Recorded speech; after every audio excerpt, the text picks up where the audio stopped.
Hello, everybody. We have a wonderful returning guest, Kara Kaufmann, local children's musician, Amherstburg resident now, which I just found out, which is fantastic. We need more of these famous people here in Amherstburg making a huge difference. She's got a new Christmas EP out, all about dinosaurs. That's her main focus, the music. Her boys love it. Who doesn't love dinosaurs? Kara, welcome back. Thank you so much for coming back in. Thank you so much for having me. So happy to be here. How have things been the last, what would that be, 9 months? Yeah, I think it was March or so that I was here. Things have been great. I put out a new dinosaur EP called Dino Friends Fly since we last talked. And then now I have this Ho Ho Ho Christmas Dinos EP that just released December 4th. And we're having a lot of fun with it. December 4th. It's literally only like 3 weeks old. Let's talk about this process. Was this something you had wanted to do ever since your boys were born? You wanted to do a Christmas EP? Or is this something that's kind of new that you just come up with? So I would say that I've always wanted to do Christmas music. And I feel like a lot of musicians at some point in their career want to record Christmas songs. And it was so fitting to, of course, make them into dinosaur Christmas songs. So I just took a lot of the older familiar tunes like Jingle Bells, All I Want for Christmas Are My Two Front Teeth, which is a really old one. I was playing a little show for some kindergartners the other day, and I asked them, I'm like, do you know the song, All I Want for Christmas Are My Two Front Teeth? And they're all like, nope. They haven't heard that one. Did not recognize that one. But so I took these familiar tunes and just, wrote a whole new set of lyrics about dinosaurs. And my boys, again, wrote them with me. They love to collaborate with me and give me ideas on what to do. So it was fun. We had fun. That's not easy. Like, that's something I gotta talk to you about. How are you able to do that? You take a song, and with the dinosaurs and different words related, to the dinosaurs, how are you able to come up with these songs that are kind of, based on the other songs? You're going the tempo, the melody. That's not easy. How do you do that with this category? Like, it's hard. Yeah, it is really fun because what I do, so the Christmas songs are one thing because of course I already had this melody here in front of me, right? So I kind of knew what I was doing on the piano. I knew how it was going to be sung, but I like to go research the dinosaurs or the time period and kind of try to get some ideas for that. So that's what I did for these Christmas songs. And for the other ones too, what I do is let's say I'm writing about a T-Rex or whatever. I research as much as I can about the dinosaur and I try to find a story in there that I can then make up a character for the dinosaur with that. So for example, maybe, the Allosaurus. I have a song about an Allosaurus and he's a really rough and tough dinosaur. So the song is about being really resilient and, finding self-care. Or on this Christmas album, there's a song called Archie, the Archaeopteryx, and it's based on Rudolph, the red-nosed reindeer.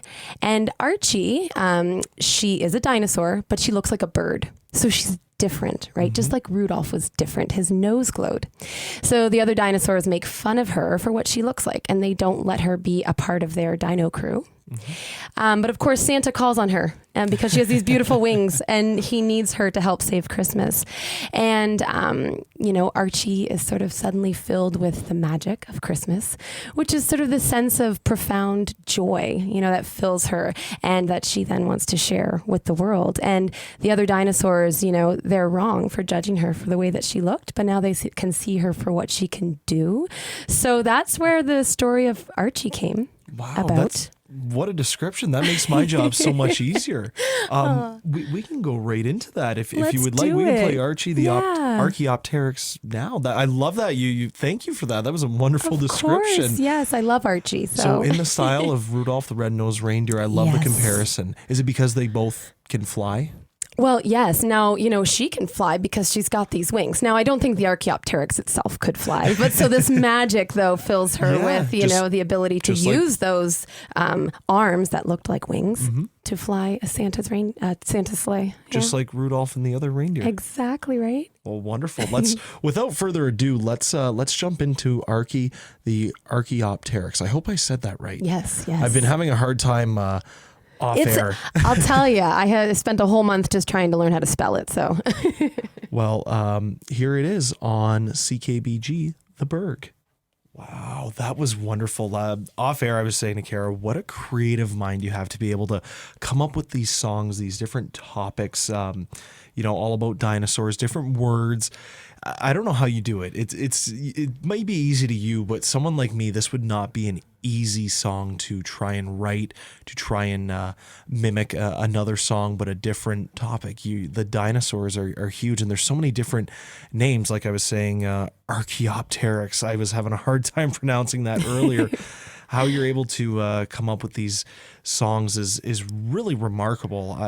Dinosaurs, you've obviously done so much studying on them because you've been doing this for a while, to not just Christmas, but any type of song for a dinosaur. So it's like the back of your hand now. You're able to do this. This is true. I do know a lot about dinosaurs, more than I ever thought I would know. And really, it came from my boys all at some point in their childhood being absolutely obsessed with dinosaurs. A lot of people say, why dinosaurs? Mm-hmm. But it was just so obvious to me because my boys loved them so much, and they love to share so much about dinosaurs with me.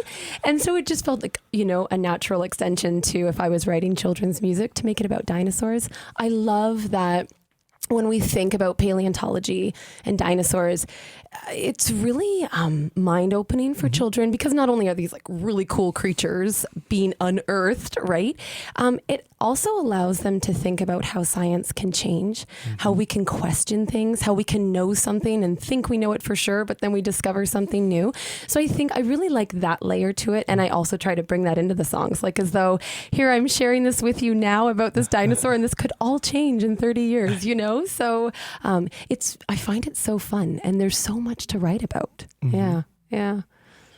What has been, you have 3 boys, correct? Four. Four boys. 4 yes. boys. 3, 5, 8, and 10. Yeah. Wow. Yeah. What are their favorite dinosaurs? Do you know what each one likes? Yeah. So, my eldest, I don't know now. The 10-year-old, he's kind of like phased out a little bit. Like he helps me still with he'll be like, hey, you should write a song about this or that. But my youngest is obsessed with the T-Rex. I just don't think kids can get past that, right? Like they see it featured in all the movies and all the shows.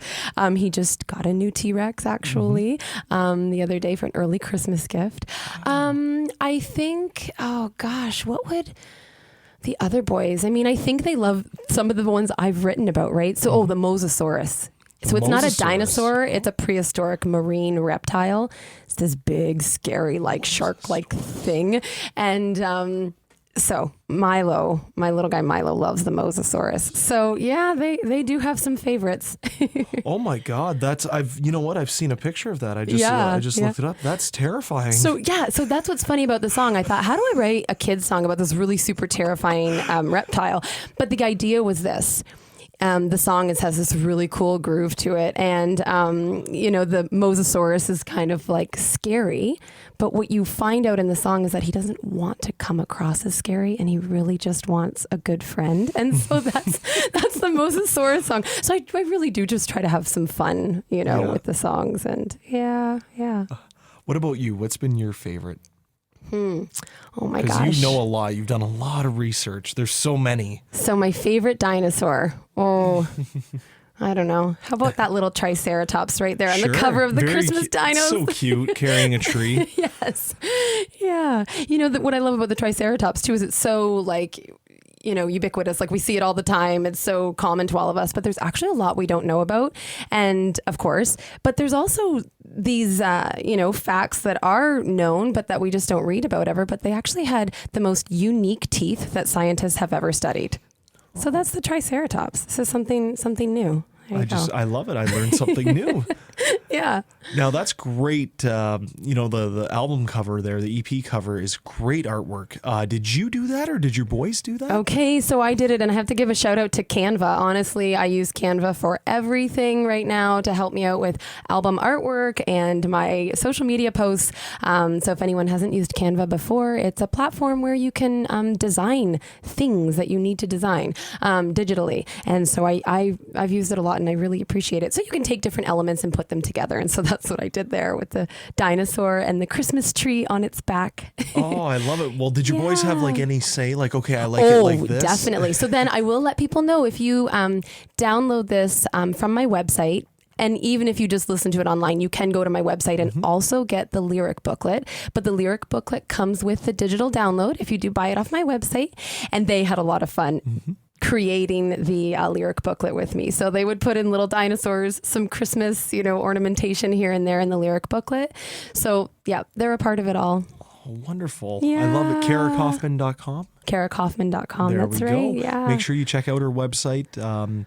It's also available, the songs on wherever music is, Yes. Spotify, Apple Music, whatnot. But the website's the most important part. It's very nice, well done, very Thank sweet. There's you. something for your children on there. It's wonderful. Yeah, I will say too, I'll just let people know that I have Christmas dinosaur coloring pages on there as well right now. So if you go to my website, just click on coloring pages and that'll give your kids something to do while you're frantically wrapping gifts, as I will be tonight. And, trying to host and cook and all those things.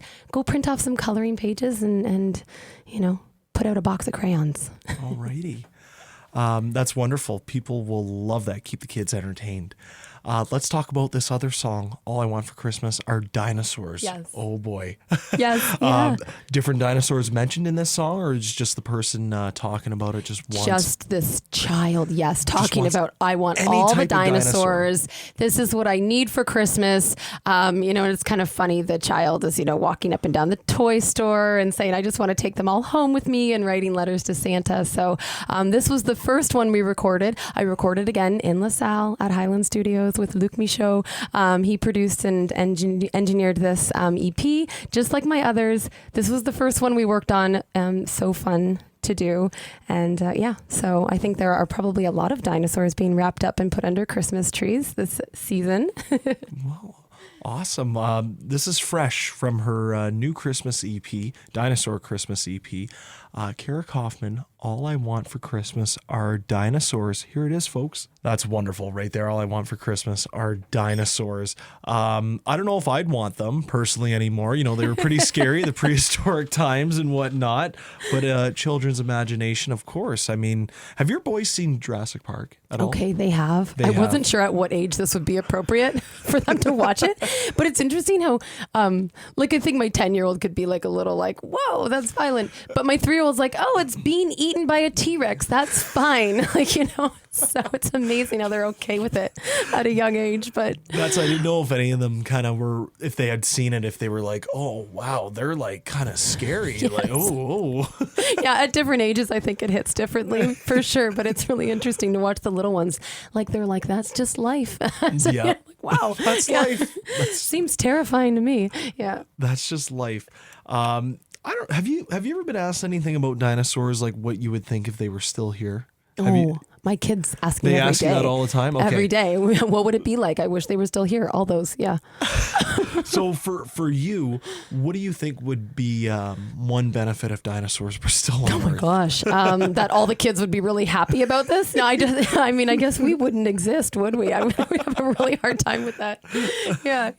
I love, who is it? The character in Jurassic Park, like the scientist guy who's like, or he's not the scientist, but he's like the like sociologist, and he's just kind of like, or anthropologist, but he's like, I'm not sure we should. Original? Yeah. He's like, I'm not sure that we should be doing this, but he gets featured in all of the films, right? And he's always the one saying, that's great that we can bring them back, but should we?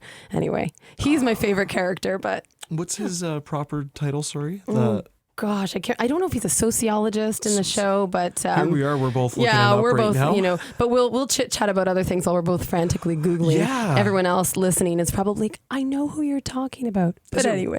It might be Robert E. Park. I don't know. That's what come up right away. But Is it Alan Grant? no. So Alan Grant's the main, like the paleontologist guy. But yeah, Played I'll by look it up. We'll played find by him. the classic, iconic Sam Neill. Yes, right. him. Right. I know.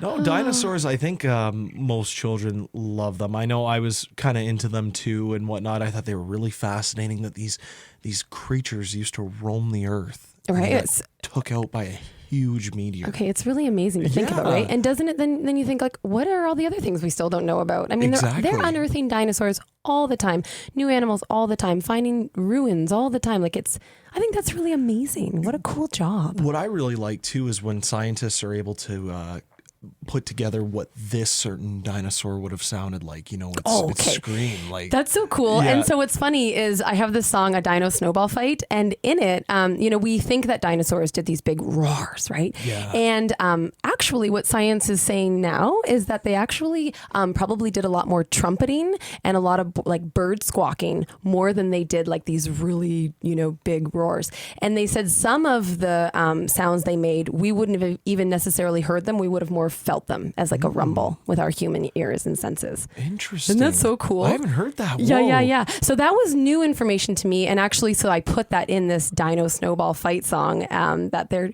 trumpeting all the way. Yeah. And I just have to interject and say, it's Ian Malcolm, the mathematician. So that is the character who says, we can, but should we bring the dinosaurs back? Oh my God, he's played by Jeff Goldblum. Yes. Both names are on the tip of my mind, but yeah. I love it. His character's hilarious in that movie. Oh, right? I know, he's good. Well, I'm excited to hear this. We get to hear the dinosaurs trumpeting all the way in a dino snowball fight. So without further ado, here is another Christmas classic about dinosaurs from Kara, A Dino Snowball Fight on the Berg. Oh, that was wonderful. This is great for the kids. I love it. That might have been my favorite one so far. I love the fast beat. Yes. Dino snowball fight. I love it. Yeah, and plus, who doesn't love snowball fights? Oh When my you're gosh. a kid, oh my this God. is just it. So I was kind of a little stumped for a second. And I said to my son, Radley, okay, I'm doing this song. It's kind of based on Jingle Bells. What are the dinosaurs doing? And he's like, well, obviously they're having a snowball fight. And I was like, oh my goodness, that's perfect. So I had a blast writing this. Yeah. I feel bad for the T-Rex. Short arms. Well, that's what's funny. So I based these ones in, was it the Triassic period? I tried to, because the Jurassic period would have been warmer. They wouldn't have necessarily had snow. So I tried to pick a time period with dinosaurs where they could have had snow. And a lot of those early dinosaurs did have those tiny little arms. So I actually talk about that in the song, how like their arms are tiny, but their aim is like a laser. So Yeah, there you go. Still accurate. Yes, exactly. That's all that matters. This is awesome. I love what you're doing for the kids, Kara. Oh, Thank you so much you. for bringing imagination to these kids, giving them more of an imagination. Who knows what they're thinking during the songs, what they're picturing. It's really nice. I love it. Check out her music. It's available on her website, karakaufman.com. This is a brand new EP out since only December 4th, so like 3 weeks just about. It's wonderful. Again, available wherever music is available, but the website is great. She's got coloring books right now. You get the lyric booklet as well if you buy it, which is phenomenal, so your children can study as they go and whatnot. Yes. Kara, this has been great. Thank you so much. It's always a pleasure. It is always a pleasure. Thank you so much for having me back. Oh, well, wonderful. We love it, and we look forward to following along what you're going to drop next in the new year. Is there anything that you're working on so far, or taking a little break? Yeah, no, not taking a little break. There's something in the works for kind of early spring, late winter. So follow along for more dinosaurs. I love it. Well, congratulations on all the success. Thank you. And like I said, thank you so much for just everything, the imagination that goes into your songs. And I'm sure the children's imaginations are running wild when they hear your music. Thank you. I appreciate that so much. Thank you, Kara Kaufmann, ladies and gentlemen.